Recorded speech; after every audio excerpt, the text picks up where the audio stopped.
नमस्कार प्यारे साथियों, नानक क्लासेस के यूट्यूब चैनल पे आपका स्वागत है। आज से हम एक नई मुहिम में जा रहे हैं। जिन आपको राजस्थान करंट अफेयर्स और राजस्थान जीके की क्लास मिलती थी, अब स्टार्ट करने जा रहे हैं आपकी मांग के अकॉर्डिंग। बहुत सारे विद्यार्थी कह रहे थे लैब असिस्टेंट का एग्ज़ाम है, पीटीआई का एग्ज़ाम है, राजस्थान पुलिस है, सीएटी है। इसके अंदर क्या है, साइंस आती है। उस साइंस के टॉपिक को भी हम स्टार्ट करने की कोशिश कर रहे हैं। हमारे द्वारा एक प्रयास किया जा रहा है कि आप तक साइंस के टॉपिक है, चाहे जीव विज्ञान है, भौतिक विज्ञान, रसायन विज्ञान, कोई भी टॉपिक है, उसको यूट्यूब के माध्यम से आपको उपलब्ध करवाया जाए। हमारे साथ मैम है हेमलता जी, वो आपको कंटिन्यूज साइंस के टॉपिक उपलब्ध करवाएंगे। जैसे भी हमारा प्रयास रहेगा, जितने भी टॉपिक दे पाएँ आपको यहाँ निःशुल्क उपलब्ध। आज से हमारी एक क्लास स्टार्ट हो रही है स्पेशल, की शुरुआत कैसे हुई थी, क्या अर्थ हो, ये चीज़ें करवाई जाएंगी। बात कीजिए, बच्चों को आपके द्वारा मार्गदर्शन के और काम में आती है, करवाई जाए। Thank you. नमस्कार साथियों, स्वागत है आपका नानक क्लासेस के इस यूट्यूब चैनल पर। जैसा कि सर ने मेरे बारे में बताया है कि मैं आपको आज से साइंस का सब्जेक्ट स्टार्ट करवाऊंगी। चलिए स्टार्ट करते हैं। साइंस बिल्कुल बेसिक लेवल से, आज हम बिल्कुल बेसिक लेवल पे साइंस का क्या मतलब है, क्या परिभाषा है, इन सब चीज़ों के बारे में पढ़ेंगे। चलिए स्टार्ट करते हैं।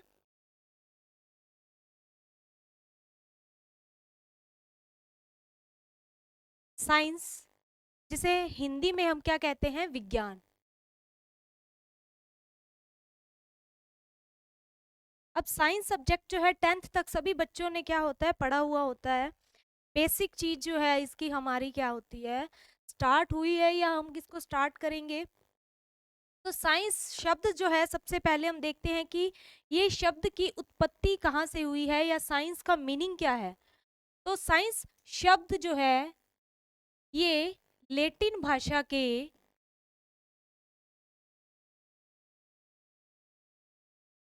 साइंटिया से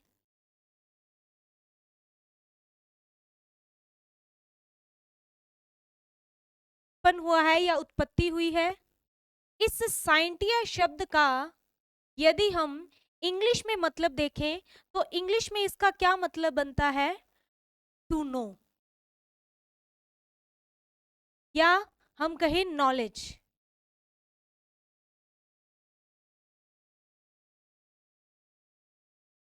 और इसी टू नो या नॉलेज का हिंदी में यदि हम अर्थ देखें तो जानना या ज्ञान प्राप्त करना। तो हमने क्या देखा कि साइंस शब्द जो है लेटिन भाषा के साइंटिया से उत्पन्न हुआ है। इस साइंटिया शब्द का इंग्लिश में मीनिंग देखें टू नो या नॉलेज, और इसका हिंदी में अर्थ देखें तो किसी भी चीज के बारे में जानना। इसी तरह से इसी शब्द का यदि विज्ञान शब्द जो है, इस विज्ञान शब्द का देखें हम मतलब, तो आप देखोगे कि विज्ञान के अंदर दो शब्द जुड़े हुए हैं। आप सभी हिंदी की तैयारी या हिंदी में आप संधि पढ़ते हो, सॉरी, हिंदी में आपने देखा होगा उपसर्ग वगैरह पढ़ते हैं हम। तो जो ये वी शब्द है, ये क्या है, यहाँ पे एक उपसर्ग का काम कर रहा है और इसका मतलब क्या होता है, विशेष। और सेकंड जो इसका पार्ट या सेकंड जो शब्द है वो क्या है, ज्ञान। तो हम कहें विज्ञान का हिंदी में अर्थ क्या बनेगा, विशेष ज्ञान। या हम कह सकते हैं किसी भी घटना के बारे में या किसी भी जो भौतिक जगत के अंदर घटनाएं घटित हो रही हैं उसके बारे में एक विशेष ज्ञान प्राप्त करना क्या कहलाता है, विज्ञान कहलाता है। यदि हम इसकी एक परिभाषा देखें या डेफिनेशन को देखें,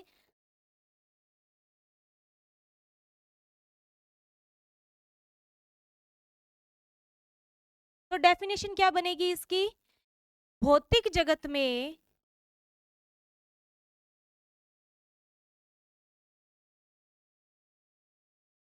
जितनी भी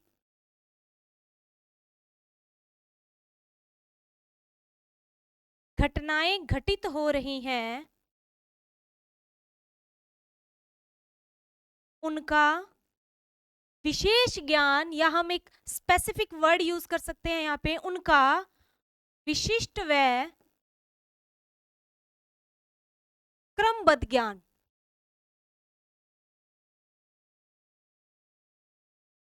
ही विज्ञान कहलाता है।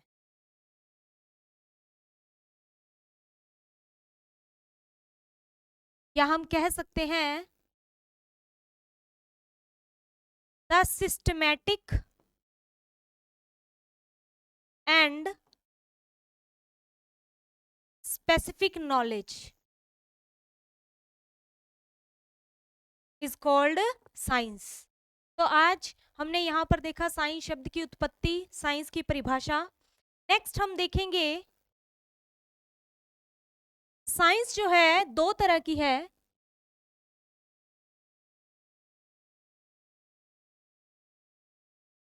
एक है रियल साइंस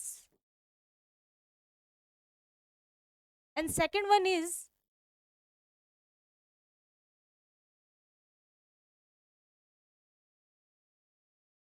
स्यूडो साइंस, या हिंदी में कहते हैं छद्म विज्ञान,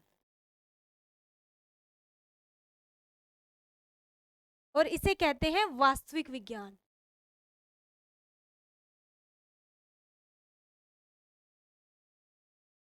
क्या मतलब हुआ या क्या इन पार्ट्स का क्या मीनिंग हुआ कि एक है वास्तविक विज्ञान एंड सेकंड है क्या है स्यूडो साइंस या छद्म विज्ञान। वास्तविक विज्ञान के अंदर क्या होता है, तो इनके अंदर थ्योरीज आती हैं या सिद्धांत आते हैं।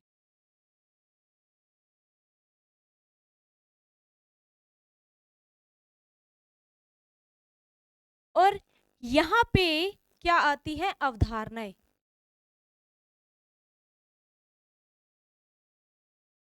अब जो थ्योरीज या सिद्धांत हैं, ये थ्योरीज और सिद्धांत क्या होते हैं, इनमें कोई चेंजेस नहीं होते। हम कहें किसी समय के अनुसार या किसी स्थान के या किसी व्यक्ति विशेष के परिवर्तन के दौरान इनमें कोई भी चेंजेस नहीं आते हैं। तो यहाँ हम लिख सकते हैं इनमें कोई भी चेंजेस नहीं आते हैं। जबकि यहाँ हम छद्म विज्ञान में देखेंगे किसी व्यक्ति के या हम कहें किसी स्थान के बदलने पर क्या होंगे, जो विचार हैं या अवधारणाएं हैं वो क्या हो जाती हैं, चेंज हो जाती है। तो हम यहाँ लिख सकते हैं यहाँ चेंजेस आ सकते हैं।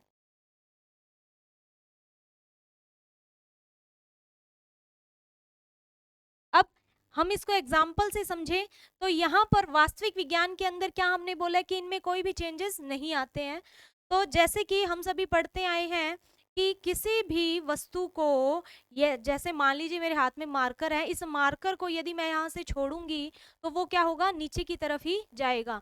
और किसके कारण जाता है, तो पृथ्वी के गुरुत्वाकर्षण बल के कारण। यही चीजें हमने पहले पढ़ी थी जब हम 10th क्लास में थे, या हम कहें यही चीजें हम आज पढ़ रहे हैं और यही चीजें हमारी आने वाली पीढ़ी ही पढ़ेंगी। इनमें कोई भी चेंजेस नहीं होते। तो यहाँ पर कौन सा सिद्धांत लग रहा है, गुरुत्वाकर्षण का सिद्धांत। एग्जाम्पल लिखेंगे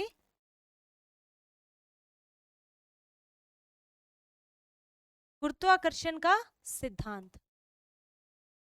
अब एक और एग्जाम्पल आपको बताती हूँ। जैसे कि हमें पता है हमारी पृथ्वी जो है या हम कहें सभी ग्रह जो है सूर्य के चारों तरफ क्या लगाते हैं, चक्कर लगाते हैं। ये बात पहले भी सत्य थी, आज भी सत्य है और आने वाले टाइम में भी क्या रहेगी, सत्य रहेगी। तो इस थ्योरी के अंदर या इस सिद्धांत के अंदर कोई भी चेंजेस नहीं है। तो इसी कारण ये भी कहाँ पढ़ा जाता है, रियल साइंस की। बात करते हैं स्यूडो साइंस की। तो स्यूडो साइंस जो है छद्म विज्ञान, हम कहें कि इसमें किसी व्यक्ति स्थान विशेष के बदलने पर क्या हो सकती है, परिवर्तन हो सकता है। फॉर एग्जाम्पल हम जैसे सबसे पहले यहाँ देखें पॉलिटिकल या पॉलिटिल। तो यहाँ हम देखेंगे राजनीति विज्ञान जो है, हमारे यहाँ की राजनीति जो है अलग होगी, किसी और देश की अलग होती है। तो उनके अंदर स्थान विशेष के बदलने पर चेंजेस आ सकते हैं। सेकंड देखेंगे हम इकोनॉमिक्स या इकोनॉमी। हमारे देश की अर्थव्यवस्था, यूएसए की अर्थव्यवस्था या यूके की अर्थव्यवस्था, हर देश की अपनी ये क्या होती है, इकोनॉमिक्स होती है। तो उसकी अर्थव्यवस्था क्या होगी, अलग होगी। तो ये जो है कहाँ पढ़े जाते हैं, स्यूडो साइंस के अंदर पढ़े जाते हैं। जो हमारा मेन सब्जेक्ट है, हम कहाँ से रिलेट करेंगे, इसी रियल साइंस वाले पार्ट से रिलेट करेंगे। हमारा जो पढ़ने का ये है मकसद, रियल साइंस के अंदर ही अब देखेंगे हम रियल साइंस।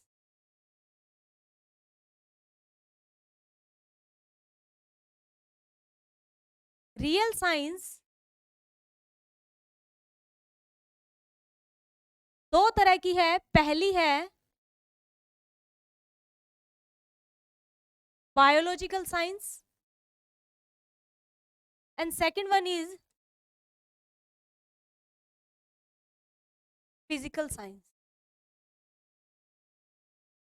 बायोलॉजिकल साइंस या हम कहें जीवित विज्ञान और अजीवित या भौतिकीय विज्ञान। अब यहाँ पर क्या पढ़ते हैं या कौन सा सब्जेक्ट आता है, तो यहाँ हम सब्जेक्ट देखेंगे। दो सब्जेक्ट आते हैं, सॉरी, एक सब्जेक्ट आता है हमारा बायोलॉजी, हिंदी में कहते हैं जीव विज्ञान। और फिजिकल साइंस के अंदर क्या पढ़ा जाता है, अजीवित अजीवित घटकों का अध्ययन किया जाता है। और यहां पर जीवित जीवों का अध्ययन किया।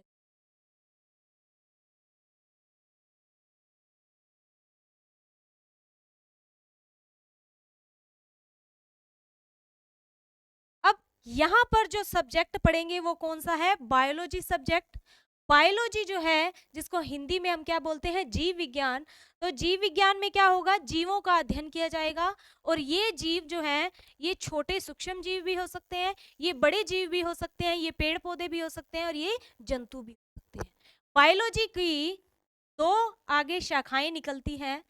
फर्स्ट बॉटनी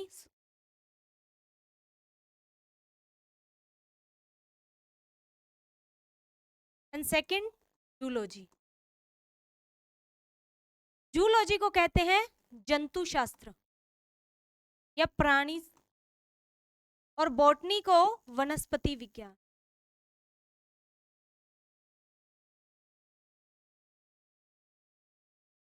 नाम से ही पता चल रहा है कि बॉटनी के अंदर या वनस्पति विज्ञान के अंदर किनका अध्ययन किया जाएगा, तो पेड़ पौधों का।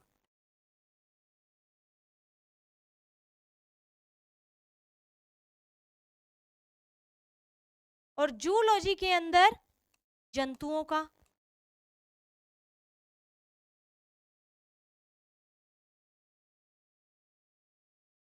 वैसे तो बायोलॉजी की बहुत शाखाएं हैं, लेकिन मेनली जो है क्या, दो शाखाएं हैं, बॉटनी और जूलॉजी। अब बॉटनी के यदि हम अच्छा यहाँ पर फिजिकल साइंस की बात करें तो फिजिकल साइंस के अंदर दो सब्जेक्ट पढ़े जाते हैं। फर्स्ट है केमिस्ट्री और सेकंड है फिजिक्स। केमिस्ट्री को हिंदी में कहते हैं रसायन शास्त्र या रसायन विज्ञान, और फिजिक्स को कहा जाता है भौतिक विज्ञान।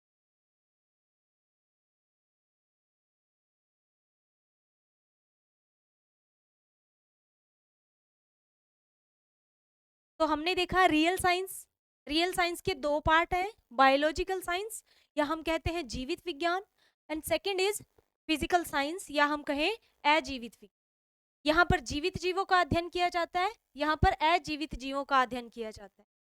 बायोलॉजिकल साइंस के अंदर जो हम सब्जेक्ट पढ़ते हैं बायोलॉजी, टू पार्ट्स हैं इसके, बॉटनी और जूलॉजी। यहाँ पर पेड़ पौधों का अध्ययन करेंगे, यहाँ पर जंतुओं का अध्ययन करेंगे। फिजिकल साइंस के अंदर आगे दो आ जाते हैं पार्ट्स, केमिस्ट्री और फिजिक्स। केमिस्ट्री को हम रसायन शास्त्र कहते हैं और फिजिक्स को हम क्या कहते हैं, भौतिक शास्त्र या भौतिक विज्ञान। अब हम बात करते हैं इनके जनक की। जनक पूछ लिए जाते हैं कई बार। तो बायोलॉजी के जो जनक है ये है अरस्तु, फादर ऑफ बायोलॉजी। अरस्तु इंग्लिश में बोलते हैं एरिस्टोटल। बॉटनी के जनक हैं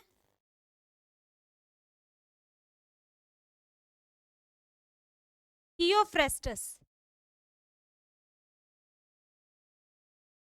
जूलॉजी के जनक हैं अरस्तु। इसी तरह से बात करें केमिस्ट्री की, केमिस्ट्री के जनक Antony Lavoisier.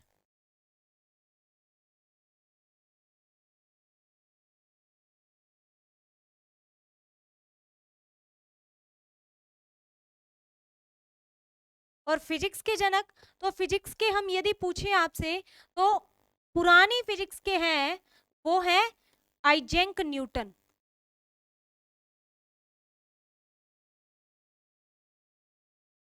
Sir Isaac Newton. और मॉडर्न फिजिक्स के यदि जनक पूछ लिए जाएं तो मॉडर्न फिजिक्स के जनक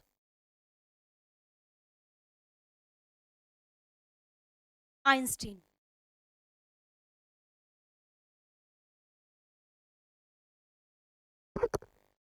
ठीक है, तो मॉडर्न फिजिक्स के जनक जो है वो क्या है, आइंस्टीन है।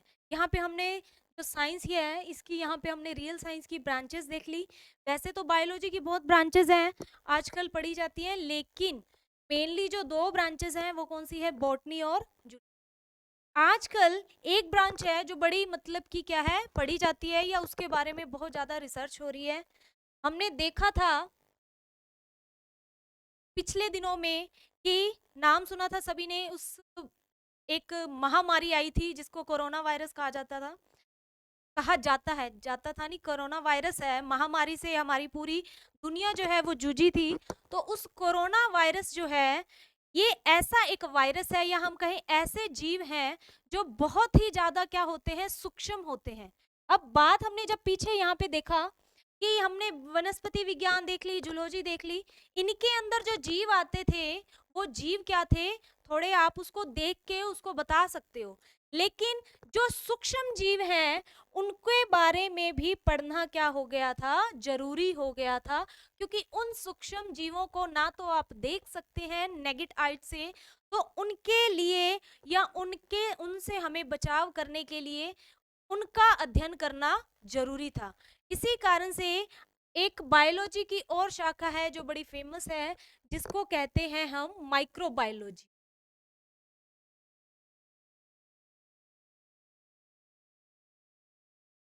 या हम कहते हैं सूक्ष्म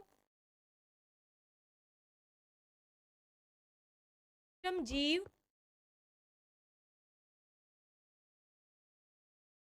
विज्ञान, या फिर कहा जाता है सूक्ष्म जैविकी। तो माइक्रोबायोलॉजी के अंदर या इसकी आवश्यकता क्यों पड़ी, क्योंकि ऐसे जीव जो हमें दिखाई नहीं दे रहे हैं उनसे हमें हमारे होने वाले नुकसान को क्या करना है, बचाना है, तो उसके लिए इनका अध्ययन करना, इनकी स्टडी करना क्या है, आवश्यक है।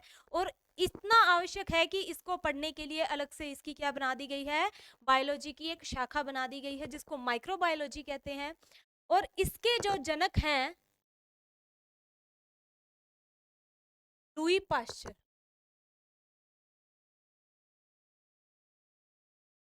कहीं पर आपको इसके जनक यूवेन होक भी मिल सकते, ठीक है। वैसे तो लुई पाश्चर ही है, लेकिन कहीं पर लुई पाश्चर ऑप्शन में ना हो तो वहां पे एंटोनी ल्यूवेन होक भी क्या है, इनके जनक मान सकते। तो ये हमने साइंस के बारे में एक जनरल सी इंफॉर्मेशन देख ली। अब इसके आगे जो हम साइंस का पार्ट स्टार्ट करेंगे या सब्जेक्ट स्टार्ट करेंगे वो क्या होगा, केमिस्ट्री। तो स्टार्ट करते हैं हम रसायन शास्त्र या केमिस्ट्री।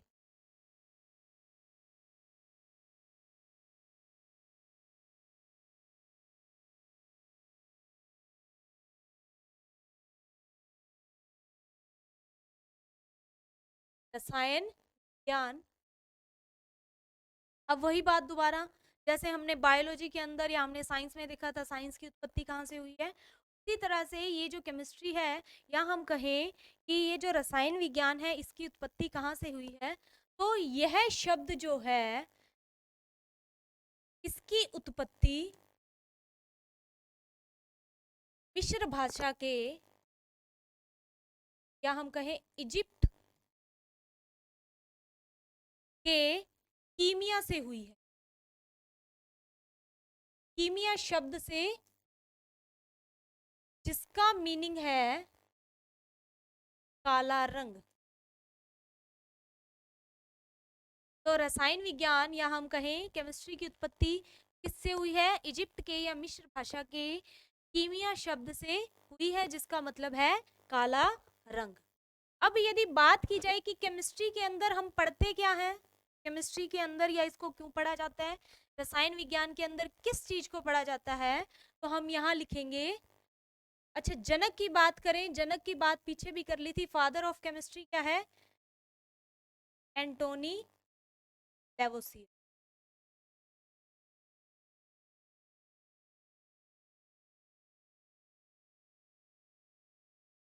यदि हमसे पूछा जाए कि एक शॉर्ट एंड स्वीट डेफिनेशन पूछी जाए केमिस्ट्री की, क्या है? तो स्टडी ऑफ मैटर। कि केमिस्ट्री के अंदर क्या पढ़ा जाता है? पदार्थों का अध्ययन किया जाता है। मैटर मतलब पदार्थ।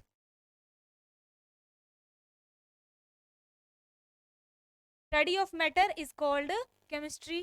अब पदार्थ के अंदर मैम क्या क्या पढ़ते हैं हम? तो पदार्थ के अंदर उनके कुछ स्पेसिफिक बातें हम देखेंगे, के गुण देखे जाते हैं, उनके गुण क्या है, उनके अवगुण क्या है। सेकंड, उनका संगठन देखा जाता है, किससे बने हैं वो, संगठन, कंपोजिशन वगैरह। थर्ड, उनसे होने वाली अभिक्रियाएं देखी जाती हैं, और उनके हमारे दैनिक जीवन में क्या उपयोग है, ये सब चीजें क्या पढ़ी जाती हैं, एक पदार्थ के अंदर पढ़ी जाती हैं। तो यदि हम कहें कि स्टडी ऑफ मैटर क्या कहलाता है? रसायन विज्ञान कहलाता है। और यदि पूछे कि मैडम पदार्थ के अंदर क्या क्या पढ़ना है, अवगुण का संगठन से होने वाली अभिक्रियाएं, या हम कहें उसके क्या यूटिलाइज है हमारी लाइफ के अंदर,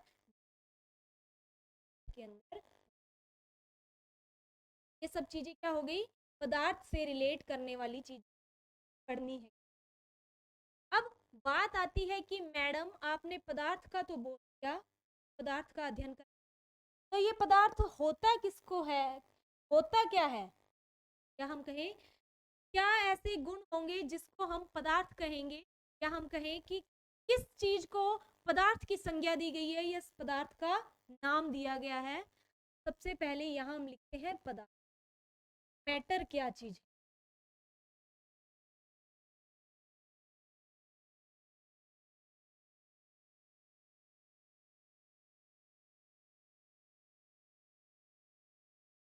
तो हम किसके बारे में देखेंगे? हम पदार्थ या मैटर के बारे में देखेंगे। तो पदार्थ क्या ऐसी विशेषताएं होती है कि उसके कारण हम उसको पदार्थ कहेंगे? तो सबसे पहले हम क्या देखेंगे कि हर वह चीज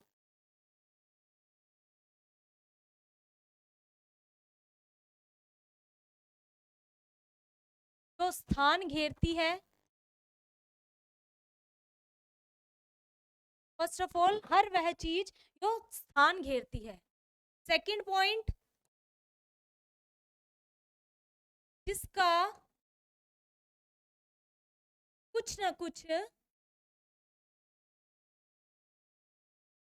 द्रव्यमान हो।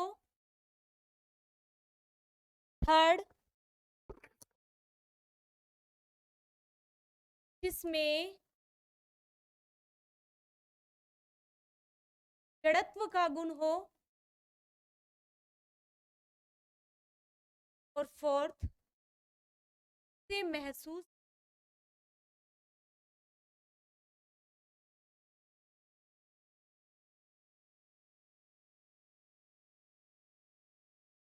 ठीक है। तो ये कुछ स्पेसिफिक हम कहें विशेषताएं हैं कि हर वह चीज जो कुछ स्थान घेरती हो, या जिसका कुछ न कुछ क्या हो, द्रव्यमान हो, और जिसमें जड़त्व का गुण हो, और जिसे महसूस किया जा सके, वह चीज क्या कहलाती है? पदार्थ कहलाती है।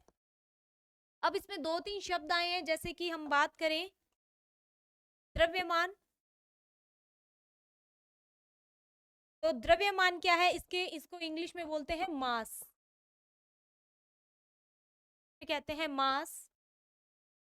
आगे इसके बारे में भी हम पढ़ेंगे। यहाँ थोड़ा सा देख लो कि द्रव्यमान क्या होती है। किसी भी पिंड में उपस्थित पदार्थ की मात्रा उसका क्या कहलाती है, द्रव्यमान कहलाती है। जड़त्व क्या होता है, यहाँ पर एक शब्द और आया है जड़त्व। तो जड़त्व क्या चीज होती है, किसी भी पदार्थ का या वस्तु का अपनी अवस्था के परिवर्तन का विरोध करना क्या कहलाता है, जड़त्व कहलाता है। इंग्लिश में बोलते हैं इनर्शिया। ठीक है, तो ये जो इनर्शिया है या जड़त्व है, ये किसी भी पदार्थ का हम कहें या किसी वस्तु का क्या है, एक गुण है। अब बात आती है कि पदार्थ जो है किन किन अवस्थाओं में उपस्थित होता है। यहाँ पे हम देखेंगे पदार्थ दो तरह की अवस्थाओं में उपस्थित है। पहली होती है पदार्थ, यहाँ पे हेडिंग डाल लेंगे,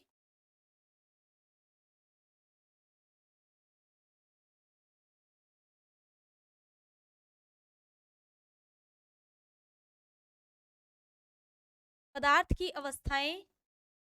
तो दो तरह से इसका वर्गीकरण किया जाता है। इस पूरे जगत के अंदर जो भी चीजें हम सभी को हमको दिखाई दे रही हैं, कुछ भी चीज है, कोई भी चीज है, चाहे वो ये ब्लैक बोर्ड है, सॉरी ये डिजिटल बोर्ड है, या मैं हूं, या मार्कर है, ये मेरे आगे लेक्चर स्टैंड है, कोई भी चीज है वो कोई ना कोई पदार्थ की फॉर्म में होती है। और ये पदार्थ जो होते हैं इनको दो तरह से वर्गीकृत कर सकते हैं, क्लासिफाई कर सकते हैं। पहला क्लासिफिकेशन किसके बेसिस पे होता है, पहला क्लासिफिकेशन होगा यहाँ पर भौतिक अवस्था के आधार।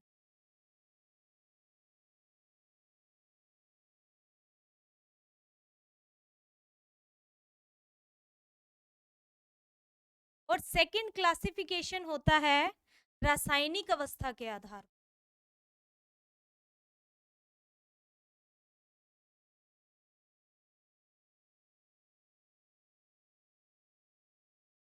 ठीक है, पहला जो होगा भौतिक अवस्था के आधार पर, दूसरा है रासायनिक अवस्था के आधार पर। हम देखेंगे कि पदार्थ कितने प्रकार के हैं। अब ये है कि भौतिक अवस्था और रासायनिक अवस्था क्या होती है मैम,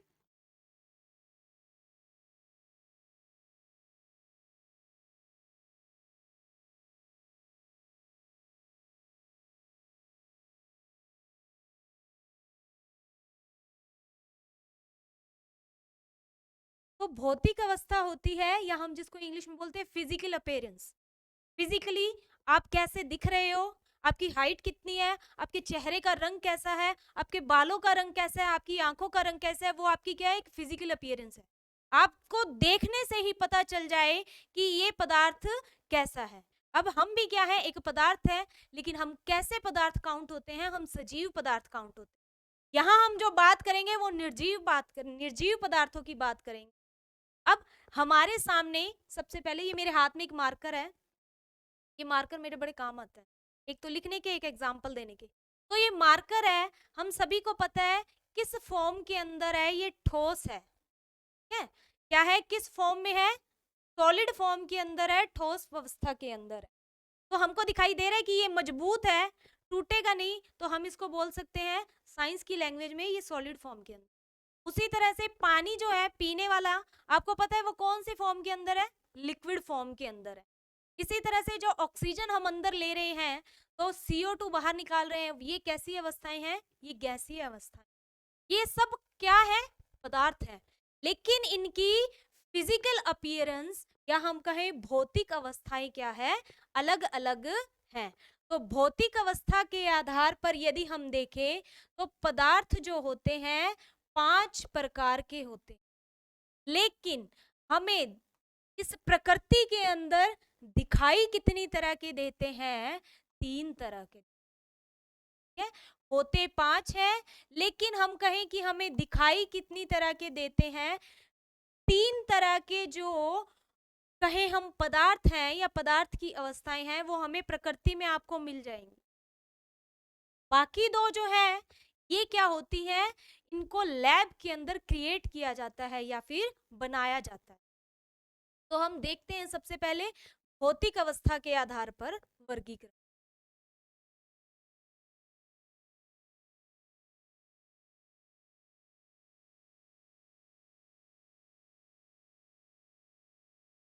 सबसे पहले ठोस अवस्था, सॉलिड फॉर्म। सेकंड है द्रव अवस्था। थर्ड है गैस अवस्था, या हम जिसको कहते हैं सॉलिड, लिक्विड, गैस। और जो फोर्थ है वो है प्लाज्मा। और फिफ्थ फॉर्म जो है बोस, आइंस्टीन, कंडेंसेट।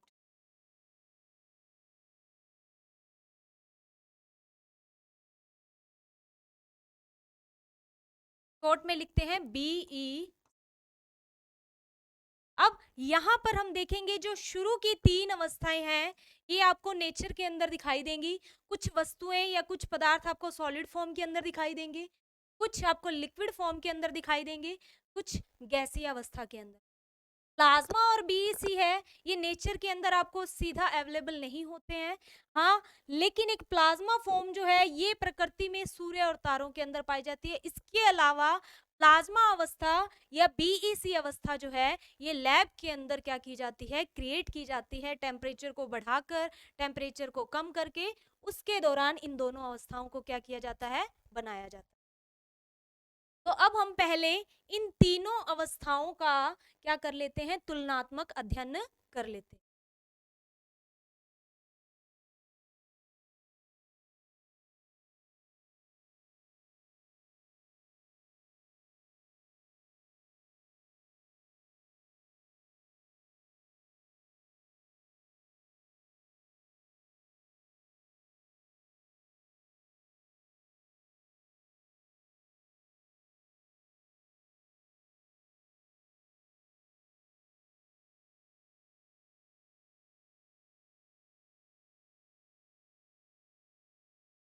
क्या करेंगे, इन तीनों अवस्थाओं का क्या करेंगे, तुलनात्मक अध्ययन करेंगे।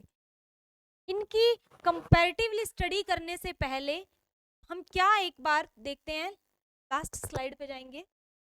क्या देखेंगे हम कि जितने भी पदार्थ इस प्रकृति के अंदर मौजूद हैं, या हम कहें जितना भी मैटर, अच्छा पदार्थ को एक और नाम भी दिया जाता है द्रव्य। कुछ बच्चे कंफ्यूज होते हैं इन दो टर्म्स के अंदर, एक होता है द्रव्य और एक होता है द्रव। द्रव्य क्या होता है, पूरे पदार्थ का एक प्रायवाची समझ लो कि पदार्थ को हम क्या कह सकते हैं, द्रव्य। और द्रव क्या होता है, ये होता है लिक्विड। ये दो शब्द हैं, द्रव्य पदार्थ और द्रव क्या है। हम क्या बात कर रहे थे कि जितने भी पदार्थ हैं ये किन से मिलकर बने हैं, छोटे छोटे कणों से मिलकर, छोटे छोटे कणों से मिलकर बने हैं। अब कोई भी पदार्थ है, चाहे ये मेरे पास क्या है, माइक है या मार्कर है, ये बोर्ड है, कोई भी पदार्थ है, चाहे एक्स वाई जेड, आप पानी ले लो, गैस ले लो, या कोई भी सॉलिड फॉर्म, ये किन से मिलकर बनी है, छोटे कणों से मिलकर। कणों से मिलकर तो बनी है, लेकिन इनके बनने के तरीके के आधार पर ही ये क्या होती हैं, इस अलग अलग अवस्थाओं में जाती हैं। फॉर एग्जाम्पल, जैसे कि कैसे पता चलता है कोई पदार्थ सॉलिड बन रहा है, कोई पदार्थ लिक्विड बन रहा है और कोई पदार्थ गैस बन, तो जब ये कण आपस में पास पास होते हैं, या हम कहें इस तरह से कंजस्टेड जुड़े हुए होते हैं, तो ये कौन सी अवस्था ग्रहण कर लेते हैं, तो ये सॉलिड अवस्था ग्रहण कर, या कहीं जो पदार्थ के कण बिल्कुल पास पास कंजस्टेड जुड़े हुए होंगे तो ये कौन सी अवस्था ग्रहण कर लेंगे, सॉलिड अवस्था या ठोस अवस्था। जिनमें कण थोड़े दूर दूर होते हैं ये कौन सी अवस्था ग्रहण कर लेते हैं, ये लिक्विड फॉर्म ग्रहण कर लेते हैं। और जिनके कण काफी दूरी पर होते हैं तो ये कौन सी अवस्था ग्रहण करते हैं? गैसीय अवस्था ग्रहण। तो पदार्थ सॉलिड, लिक्विड, गैस कब होगा? जब उनके कणों की व्यवस्था देखी जाए। जब कण पास पास है, सॉलिड फॉर्म। जब कण थोड़े दूर है, लिक्विड फॉर्म। जब कण काफी दूर है तो गैसीय। और ये कण जो है, ये पास पास दूर दूर क्यों होते हैं? किसकी वजह से जाते हैं ये पास पास या दूर दूर? तो इन कणों के बीच में एक आकर्षण बल लगता है। ठीक है, इन कणों के बीच में क्या लगता है? एक तरह का आकर्षण बल लगता है। और उस आकर्षण बल को क्या कहते हैं हम? अंतर आणविक बल, इंटरमोलिकुलर फोर्सेस। जब अंतर आणविक बल ज्यादा लगता है कणों के बीच में, तो कण पास पास चिपक जाएंगे, कंजस्टेड हो जाएंगे। जब अंतर आणविक बल कमजोर होगा या कम लगेगा, तो कण थोड़ी दूरी पे रुकेंगे। और जब अंतर आणविक बल बहुत कम लगता है, तो कण दूर दूर भागते हैं और कौन सी फॉर्म बन जाती है? गैसीय फॉर्म। ठीक है, तो हमने क्या देखा? कोई भी पदार्थ है, कणों से मिलकर बना है। ये कण पास पास है तो सॉलिड फॉर्म, थोड़े दूर तो द्रव, और काफी दूर तो गैस। पास पास क्यों? क्योंकि इंटरमोलिकुलर फोर्सेस जो है ज्यादा है, यहाँ कम और यहाँ बहुत कम। अब नेक्स्ट स्लाइड पे हम देख सकते हैं, सबसे पहले इनकी जो स्ट्रक्चर होती है,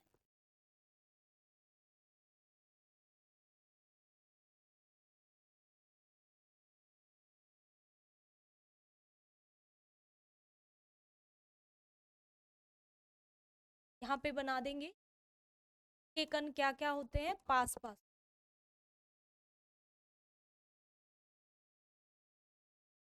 यहाँ पर कण थोड़ा दूर,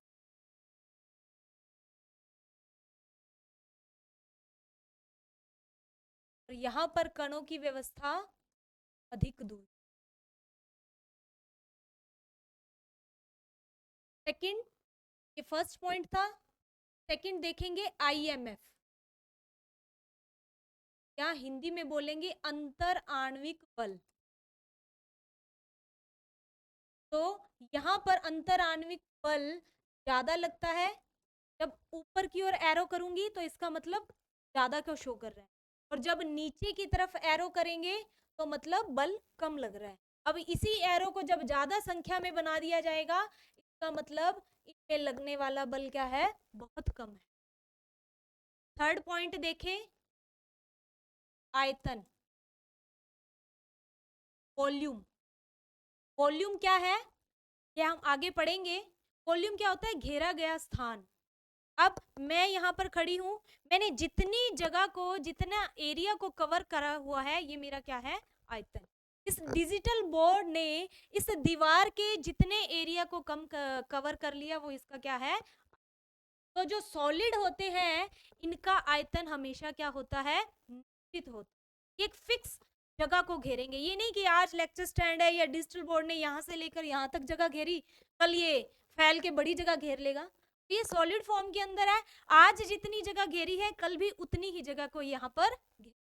तो इनका आयतन क्या होता है? निश्चित। द्रव का आयतन क्या होता है? अनिश्चित, सॉरी, निश्चित। और गैसों का आयतन क्या होता है? अनिश्चित। अब इसका निश्चित क्यों है? कोई बच्चा पूछे या किसी बच्चे के मन में ये सवाल हो कि मैडम पानी को गिराएंगे तो पानी थोड़ी देर तक तो यहाँ है, लेकिन फैल कर वहां आगे चला जाएगा तो घेरा गया स्थान अलग हो जाएगा। इसको इस तरीके से नहीं सोचना, इसको इस तरीके से देखना है कि मान लीजिए मेरे पास 2 लीटर पानी है, उस 2 लीटर पानी को मैंने एक जग में डाल लिया। 2 लीटर पानी को क्या किया? एक जग में डाल लिया, और उसी पानी को जब मैंने एक बड़े फ्राई पैन के अंदर डाल लिया, तो जितना 2 लीटर पहले था उतना ही 2 लीटर रहेगा, इतना ही स्पेस लेगा। ये तो नहीं कि 2 लीटर से 3 लीटर हो जाएगा। इसीलिए इनके आयतन भी क्या है? निश्चित है। देखेंगे नेक्स्ट, द्रव्यमान। द्रव्यमान, तो सॉलिड के द्रव्यमान क्या होते हैं? निश्चित होते हैं। इनके अनिश्चित होते हैं और इनके भी अनिश्चित। नेक्स्ट देखेंगे मॉलिक्यूलर गैप, या हम कहें अंतर आणविक दूरी। क्या कहेंगे? अंतर आणविक दूरी। इनके कणों में अंतर आणविक दूरी क्या है? कम है। इनमें ज्यादा है और इनके अंदर दूरी।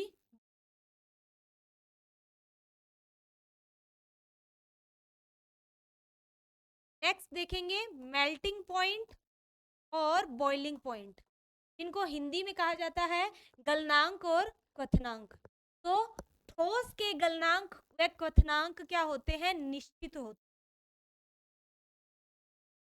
यहाँ पर अनिश्चित होते हैं, या फिर हम कह सकते हैं, यहाँ एक और टर्म यूज कर सकते हैं कि ठोस के गलनांक व क्वथनांक क्या होंगे? ज्यादा होंगे। के कम होंगे और इनके बहुत कम होंगे।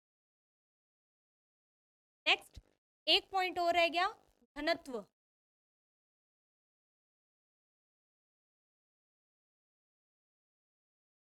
डेंसिटी।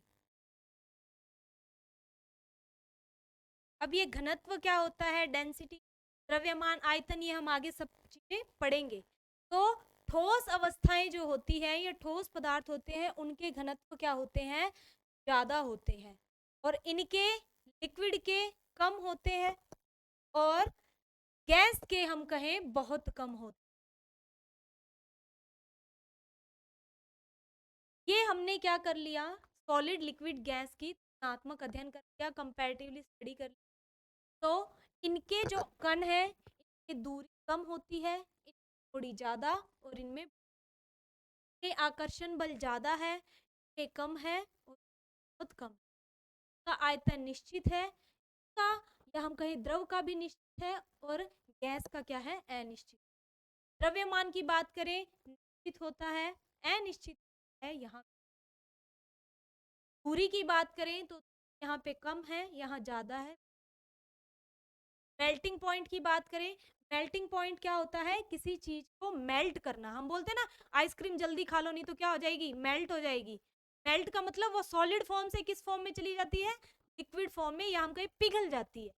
तो सॉलिड को पिघलाने में ज्यादा उसका मेल्टिंग पॉइंट आएगा, उसको ज्यादा गर्म करना पड़ता है। लिक्विड को कम और उधर गैस को और भी कम।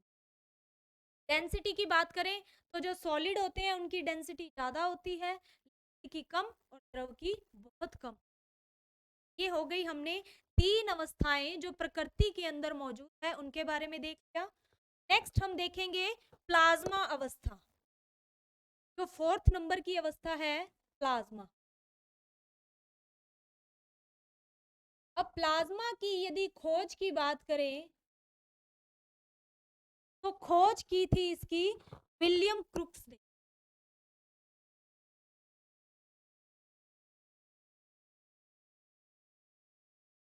1879 के अंदर, लेकिन इसका नामकरण किया था लैंगम्यू। अब प्लाज्मा अवस्था कैसी होती है? तो ये अवस्था कब बनाई जाती है? जब किसी गैस का हम बात करें टेम्परेचर की, कि टेम्परेचर को बहुत ज्यादा हाई कर दिया जाए। टेम्परेचर को हाई करने पर ये गैस के मॉलिक्यूल किस में कन्वर्ट हो जाते हैं? आयंस में। और ये आयंस क्या होंगे? या तो पॉजिटिव आयन बनेंगे या नेगेटिव आयंस बनेंगे। और इन आयंस के कारण ही क्या होती है? एक चमक उत्पन्न होती है। जब तब क्या होता है? प्लाज्मा अवस्था क्रिएट होती है। तो प्लाज्मा अवस्था कैसे होगी? जब गैस का टेम्परेचर बहुत अधिक कर दिया जाए तो वो आयंस में कन्वर्ट हो जाती है। ये गैसीय आयंस जो होते हैं आपस में जब टकराते हैं तो इनसे क्या होगी? चमक उत्पन्न होती है, और यही अवस्था क्या कहलाती है? प्लाज्मा अवस्था कहलाती है। और प्लाज्मा अवस्था नेचर में कहाँ पाई जाती है? तो सूर्य व तारों में।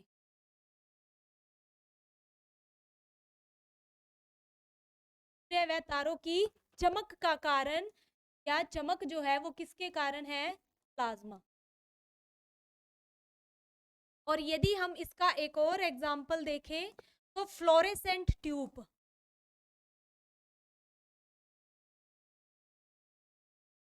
व नियोन बल्ब।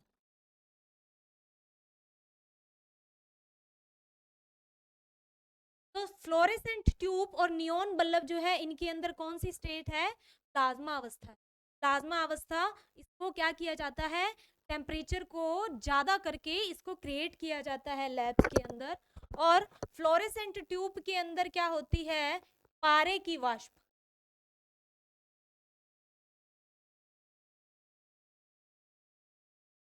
पारा मतलब मरकरी। और नियोन बल्ब के अंदर नियोन गैस होती है। ये हो गई प्लाज्मा।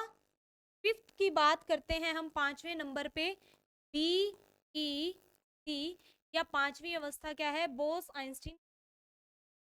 ये अवस्था कैसे होती है? तो यहां पर भी हम क्या देखें? किसी कम घनत्व वाली गैस का,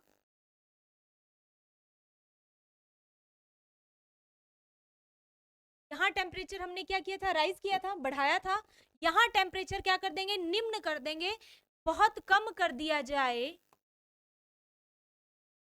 हम कहें कि किसी कम घनत्व वाली गैस का तापमान, यहाँ पे गैस का क्या लिखेंगे? तापमान।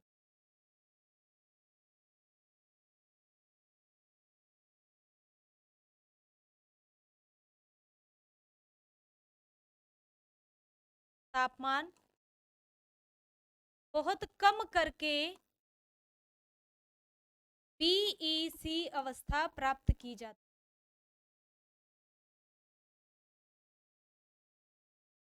और इस अवस्था के बारे में सबसे पहले सत्येंद्र नाथ बोस के द्वारा ही बताया गया था। बाद में उनकी मदद या उनके इस प्रयोग के अंदर सर आइंस्टीन ने उनकी मदद की थी, इसीलिए इसको बोस आइंस्टीन कंडेंसेट अवस्था भी कहते हैं। कैसे बनाई जाती है? तो कम घनत्व वाली गैस का तापमान बहुत कम कर दिया जाए, बहुत कम इन द सेंस माइनस के अंदर भी बहुत कम कर दिया जाए, तब ये अवस्था क्या होती है? प्राप्त होती है। ये अवस्था केवल थ्योरेटिकली है, प्रैक्टिकली ये अवस्था अभी तक बनाई है। केवल बुक्स के अंदर इसको थ्योरी में लिखा गया है, नेचर में इसको अभी तक क्रिएट। तो ये हमने भौतिक अवस्था के आधार पर 5 प्रकार देख लिए। आज की क्लास में हम इतना ही पढ़ेंगे। पीछे का थोड़ा सा क्या कर लेते हैं? रिवाइज कर लेते हैं, कहाँ से स्टार्ट की।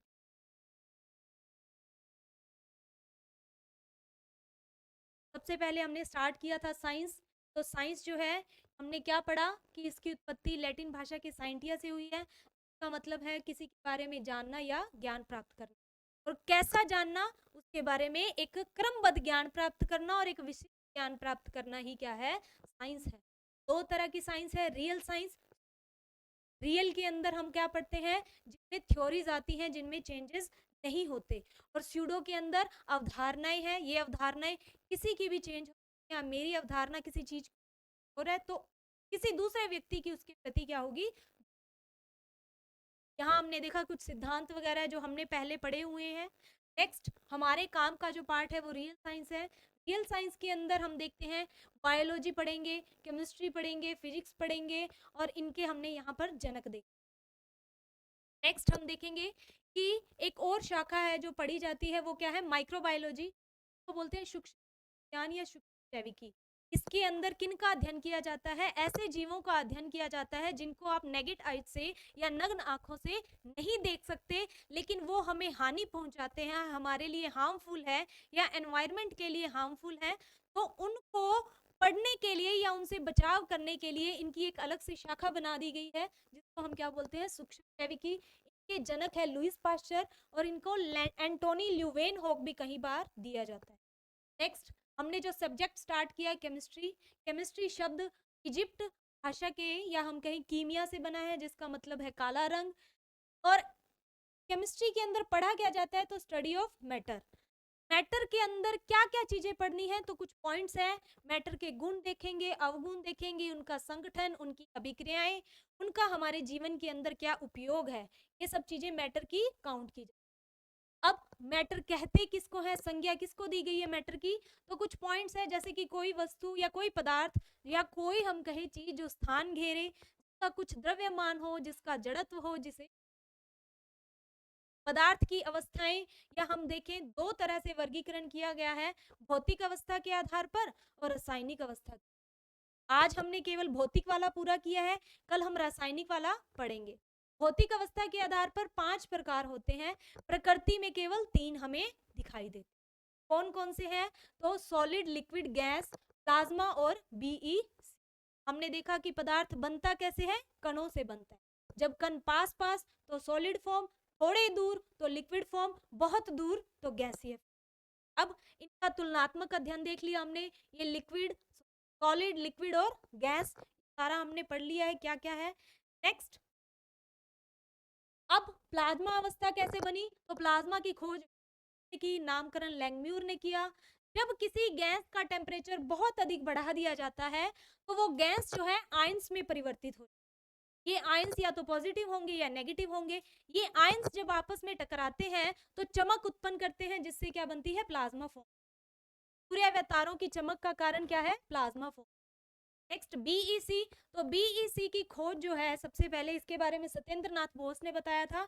आगे इनका साथ किसने दिया था, आइंस्टीन ने दिया था। तो इसी कारण इसका नाम बीईसी या बोस आइंस्टीन कंडेंसेट। इसमें क्या करेंगे, एक कम घनत्व वाली गैस का तापमान जब बहुत कम कर दिया जाता है तो बीईसी अवस्था प्राप्त हो जाती है। तो आज हमने जितना भी पढ़ा है और कि आपको अच्छा लगा होगा, अच्छे अच्छे कमेंट्स देना और लाइक्स करना। बाकी काम जो है कल पढ़ेंगे। धन्यवाद।